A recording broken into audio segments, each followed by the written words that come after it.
Oh dear. It's a hard life, John, without him. Yeah.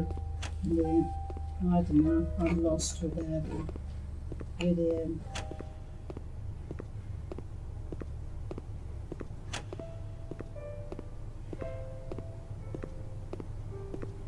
First thing do when he wakes up says, Ma, where we go today? I said, Kent has been out every day. Yeah, it's good to get out, Ma. Well, I don't know. We've been to too many places and we've got no place else to go.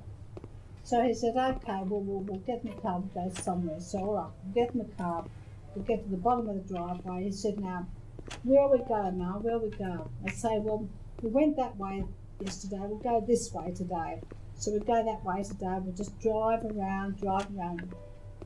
Nowhere in particular, just drive around, and then we come to a coffee shop, and down with coffee. He said, come on, I'll buy you coffee, and then we'll have lunch or brunch, whatever the time happens to be, breakfast, brunch or breakfast, whatever. Yeah, and that's what we did every day. And tomorrow I'd come, same thing. Where we go today, Ma? I don't know, Kim. So we might keep driving south. And then if we find a motel there we'll look at, we'll stop there. We'll go into the motel, and that's where we'll stop for the night. And that's what we did.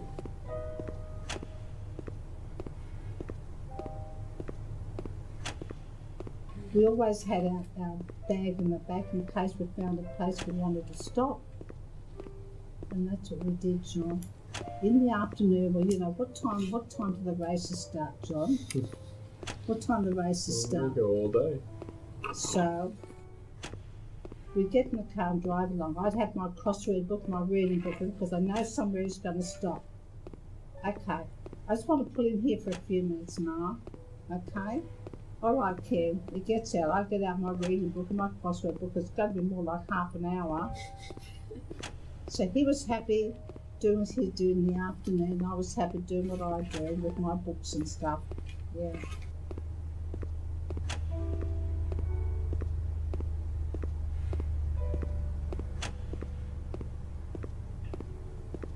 And then one day he was saying, oh, I want to get some petrol in the car. Come for a drive with me while I go down to petrol. I said, Kim, but we only went out yesterday. He said, I'll buy you a coffee. He knows I always like to have a coffee when I went out. So I'll buy you a coffee. Coffee would turn out to brunch. So we always had something nice. But I said, Ken, your tank is 3/4 full. I know that because I drive it too. You've got 3/4 full. He said, yeah, I just want to top it up. Where do you want to go? I just down to Granville. To top it up, 20-minute drive down to Granville. To top it up that much, John, top it up. Oh, God, John. Yeah, right, Ken. He was strange somehow. I don't know. Oh, you picked him. I wouldn't give him away for anything, John. I'm not giving him away for anything I can. He was my Ken.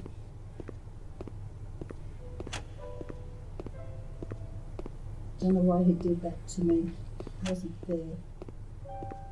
But he must have been very unwell, John, for a long time because he never complained. He never complained of pain or anything like that. He never complained how unwell he was, John.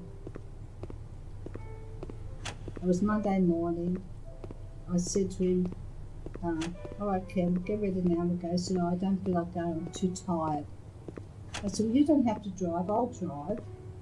I said, just put the seat back, put your head back and go to sleep, I'll drive. So we did that. But at the end of that day, he was quite tired. So we had our dinner, and actually the tennis was on. Tennis was on that time in Melbourne. So we watched the tennis for an hour before he decided to get into bed. Yeah. So he did that. But the next morning he woke up. He woke up before me. I said, can you awake already? He said, take me to hospital. Just like that. He never said anything about his sleep. He said, take me to hospital. So we packed up. But we raced down the freeway and that, got to the hospital. They made him comfortable. That's what they made him comfortable. Yeah.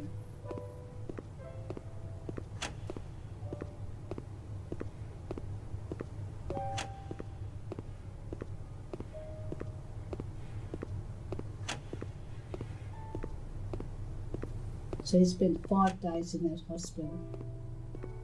But on the 3rd day, he was unconscious. Didn't talk to us after the 3rd day. They had him on morphine. and didn't talk to us after that third day.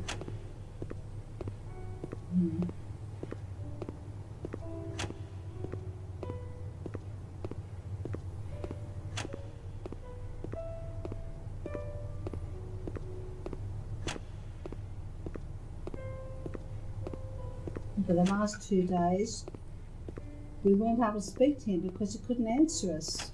We talked to him and talked to him and sing our hymns and say our prayers, but he couldn't open his eyes. He didn't realise we were there. Couldn't. Like him. And that made me feel very sad because why couldn't I see, because I was with him all the time here, why couldn't I see how unwell he was? How unwell he was.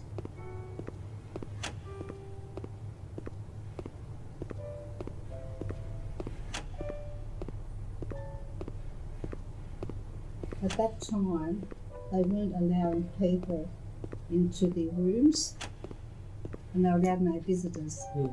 But they allowed one of us to go into the room at a time. So when I was there and someone else had come to take my turn, and the doctor came in and he seen how unwell Ken was. He was really unwell, he was out to it. And they still would only let one or possibly another one to come to change over. And the doctor said straight away, he called the head nurse in. He said, the family can come and stay here in the room for as long as it takes.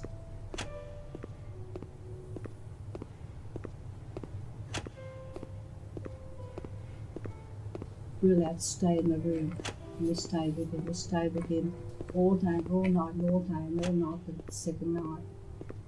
And at 5:30 on that second morning, we were all asleep there in the room. And they never said go, we were very quiet, and they were very orderly, very quiet. And they said, Jennifer was the first one awake. And then I was sharing the lounge with somebody else. I was sharing the lounge. And Jen said, Mum, I think he's gone. Just like that. So we all woke up and he wasn't breathing. And he was gone.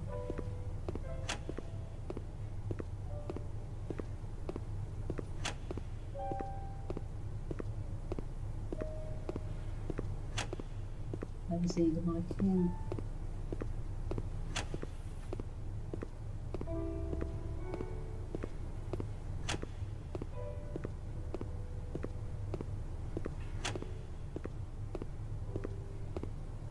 Yeah, I think about him all the time. Biggest chunk of my life gone. And my life's not the same, even though I've got my children and all that, my life is not the same. I wake up in the morning, I think, I look up to his pillow next to me and I think, he's not there. Not there. It's a horrible feeling that he's not there. So, why am I getting up? What am I going to do now? What am I going to do now? That beautiful photograph there, he's smiling there. I said, Ken, why are you smiling? It's not funny. You're always smiling. I love that photo behind me up there. He's always got the same beautiful smile. I said, why are you smiling? Ken, it's not funny.